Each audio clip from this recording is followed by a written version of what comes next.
All right, so let's jump right into this deep dive. And tonight we're tackling something that I know a lot of people have probably dealt with at some point, right? It's that super annoying, persistent dry cough. The one that kind of just hangs around for weeks and weeks. Yeah, definitely. And especially at night, it seemed like, right? Absolutely, Like yeah. it just gets amplified at night when you're trying to sleep. That's what makes it so interesting, right? It's like not just the cough, it's the timing of it. Exactly. Yeah. It's like you finally just want to drift off and then Yeah, it's there. exactly. And, for adults, we're talking like 8 weeks or more. And then for kids, it's around like 4 weeks. Oh, wow. Okay. Yeah, it can really linger. And our sources today actually explore a whole bunch of possible culprits. And you might be surprised by a few of them. Okay, interesting. So what's the first one we're going to tackle? Well, let's start with a familiar foe, postnasal drip. The classic postnasal drip. I always feel like that's kind of the go-to, right? Right. It's often the first thing people think of. Yeah. But it's not just about the mucus dripping down your throat at night, is it? Right. It's a bit more complex than that. It actually has to do with how the cough reflex changes when you're lying down. Okay, that's interesting. So explain that. So during the day when you're upright, you're more likely to just swallow that drainage, without even realizing it. Right. But when you lie down at night, it kind of pools in your throat, and that causes more irritation, which then triggers that cough. Okay, that actually makes a lot of sense. Because you're not swallowing as much when you're sleeping, right? Exactly, yeah. Gravity isn't helping things move along as efficiently. Interesting. So you get that buildup, and then bam, the coughing starts. So we've got postnasal drip. What else is on the list? Well, this one might surprise you. Okay, hit me. One of our sources suggests that a chronic nighttime cough can actually be like an early symptom of GERD, and it's often overlooked. Wait, really? GERD? Even before you start getting the heartburn and stuff? Yeah, exactly. It can be a sneaky sign. And again, it often gets worse at night because when you lie down, gravity's not doing its job of keeping that stomach acid down where it belongs. So even if you're not experiencing the classic heartburn, that nighttime cough could be a clue. Precisely. It's like your body's sending you a subtle signal that something's off. Interesting. Okay, so we've got postnasal drip, we've got GERD. What about things like allergies? I know those can definitely cause coughing. Oh, absolutely. Allergies are a huge trigger. Think about all those microscopic things lurking in your bedroom, dust mites in your bedding, pet dander floating, or even mold, hiding in damp corners.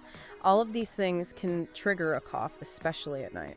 Yeah, that makes sense. Especially since you're spending so much time in your bedroom, right? Like it's just this concentrated exposure. Exactly, yeah. And you're inhaling those allergens all night long. Right, right. So what about if you already have something like asthma? Does that make it worse? Oh, definitely, especially what's called variant asthma.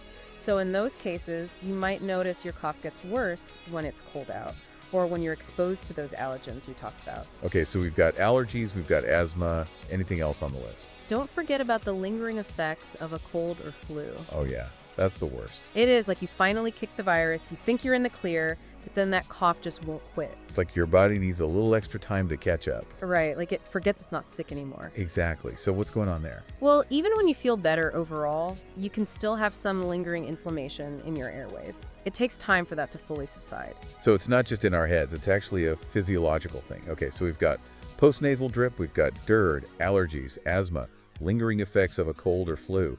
What about smoking? We all know it's bad for us, but how does that tie into a nighttime cough specifically? Well, smoking does more than just irritate your airways. It actually damages the lung tissue, like physically damages it. Wow. Yeah, it's pretty serious. And that damage leads to inflammation and excess mucus production. So that's what triggers the chronic cough, especially at night. Okay, makes sense. So we've talked about a lot of common culprits, but here's one that I had no idea about. One of our sources actually mentions certain medications can cause a dry cough as a side effect. Yeah, that's right. It's not super common, but it definitely happens. Medications like ACE inhibitors, which are often prescribed for high blood pressure, are known to cause this kind of dry, tickly cough in some people. Really? I had no idea. So if you're on one of those meds and suddenly develop a new cough, it might be worth talking to your doctor. Absolutely. It's definitely something to bring up. Okay, so what are some of those common ACE inhibitors people should look out for? Well, a few of the big ones are lisinopril, enalapril, and ramipril. Okay, good to know. Wow, so we've covered a lot of potential causes here. It's kind of like a medical mystery. Yeah. But before we start trying to solve the mystery and figure out like who done it, That's right. I think it's time to actually figure out how to manage this whole nighttime nuisance, Yes, right? yes, Definitely. definitely. Right. We got to find some relief. Exactly.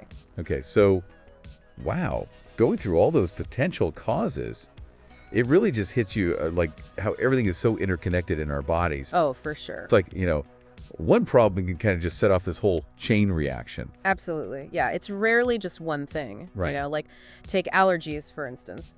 Untreated allergies can lead to like constant inflammation, right, in your nasal passages. Yeah.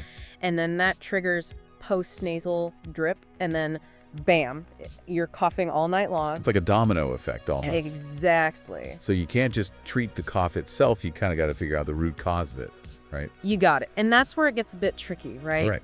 Because you mentioned, you've been dealing with some anxiety because of this cough. Uh-huh.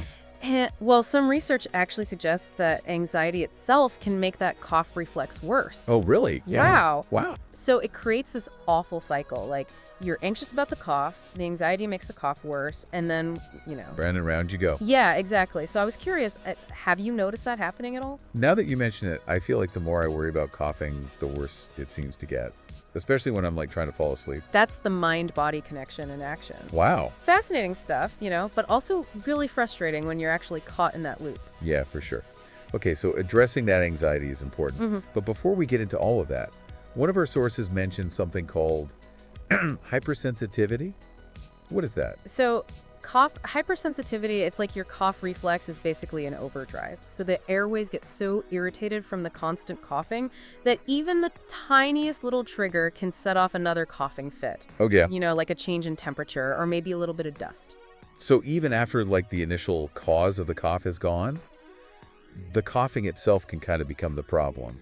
Exactly, yeah. It turns into this vicious cycle. And that's where cough suppressants can sometimes be helpful, not necessarily to mask the problem, but to just give your body a chance to kind of break that cycle and heal. Yeah, okay, that makes sense. So what about like home remedies and stuff? Are there any natural things people can try to soothe the cough and get some relief? Oh, absolutely. Staying hydrated is always like a good first step. It helps thin the mucus and it can soothe those irritated airways. Right. So yeah, definitely make sure you're drinking plenty of fluids. That reminds me, I read somewhere that honey can actually be more effective than some over-the-counter cough medicines. Is there any truth to that? There is some research to support that, especially for children. Honey seems to kind of coat and soothe the throat, so that helps reduce the irritation. Okay. But, big caveat here. You never want to give honey to infants under a year old. Good point. Yeah, very important. Okay. What about humidifiers? Do those really help? They can be lifesavers, especially if you think dry air might be a trigger for you. Adding moisture to the air can really help soothe those irritated airways. Okay, humidifier, honey. What else? Well, remember how we were talking about GERD earlier? Uh-huh. If you're thinking, hey, maybe that's a factor for me, try elevating your head when they sleep. Like, use an extra pillow or two. Okay. It can really help keep that stomach acid down where it's supposed to be. That's smart. I'm going to try that. So let's say you try some of those home remedies and they're just not cutting it. What about over-the-counter options? What's out there? Well, there's a few things you can try. Cough suppressants containing dextromethorphan that can help reduce the urge to cough. Okay. Gives your throat a break, right? Uh-huh. And then if you think allergies might be involved, you could try an antihistamine. That's interesting because I actually read in one of the sources that some antihistamines can actually make a cough worse in some cases. Something about drying out the airways. What are your thoughts on that? Yeah, it's a good point. It's definitely important to talk to your doctor or a pharmacist before you start any new medications, even the over-the-counter ones. Right. Just to make sure it's right for you and they can help you weigh the potential benefits and risks. Okay, so we've got home remedies, over-the-counter options. At what point do you call in the big guns? You know what I mean? Like, when should someone actually see their doctor about this? Well, if your cough has been hanging around for more than a couple of weeks, despite trying those home remedies, it's definitely time to get some medical advice. Okay. And also, if you're having other symptoms along with the cough, like a fever, chest pain, or shortness of breath, don't wait. Right. Those could be signs of something more serious. Okay, yeah, those are definitely red flag. So what are some of the medical treatments that are out there for a persistent cough? It really varies depending on what the underlying cause is, Uh-huh. So if asthma is the culprit, your doctor might prescribe inhalers. Those help open up the airways and reduce the inflammation. And then for GERD, they might suggest things like antacids or PPIs Those help to reduce stomach acid production. Right. And if allergies are the issue, then stronger antihistamines or even allergy shots could be options. So it sounds like there's a whole arsenal of treatments available. Yeah, there are quite a few options. What about preventing this whole cough situation in the first place? Is there anything people can do to just, avoid this whole thing? Well, a lot of it comes down to those healthy habits. The ones we all know we should be doing but don't always follow, like washing your hands frequently, making sure you're getting enough sleep, eating a balanced diet, and of course not smoking. Those are all crucial for keeping your immune system strong and protecting your respiratory health. Right, the basics. And for people who are, allergy prone, any tips for minimizing exposure to those triggers? Definitely, keeping your house clean and dust-free is a good starting point. Using dust mite covers on your mattresses and pillows can help.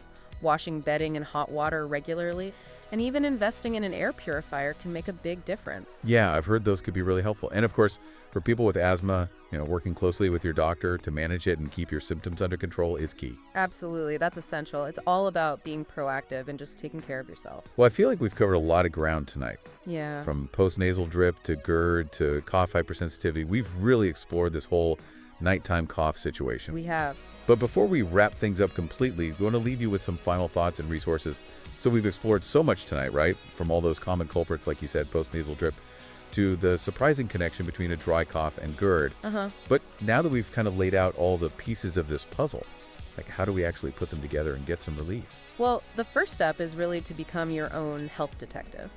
What details that we talked about tonight really resonate with you and your personal experience, Think about your symptoms, think about your environment and your habits. Right. Like if you've noticed your cough has been worse since you got that new fluffy pillow, maybe dust mites are the problem? Yeah. Or, if you always seem to cough after you have that late night bowl of chili, maybe GERD is the issue. Exactly. So once you have a hunch about what might be causing it, you can start taking steps to address it. Right.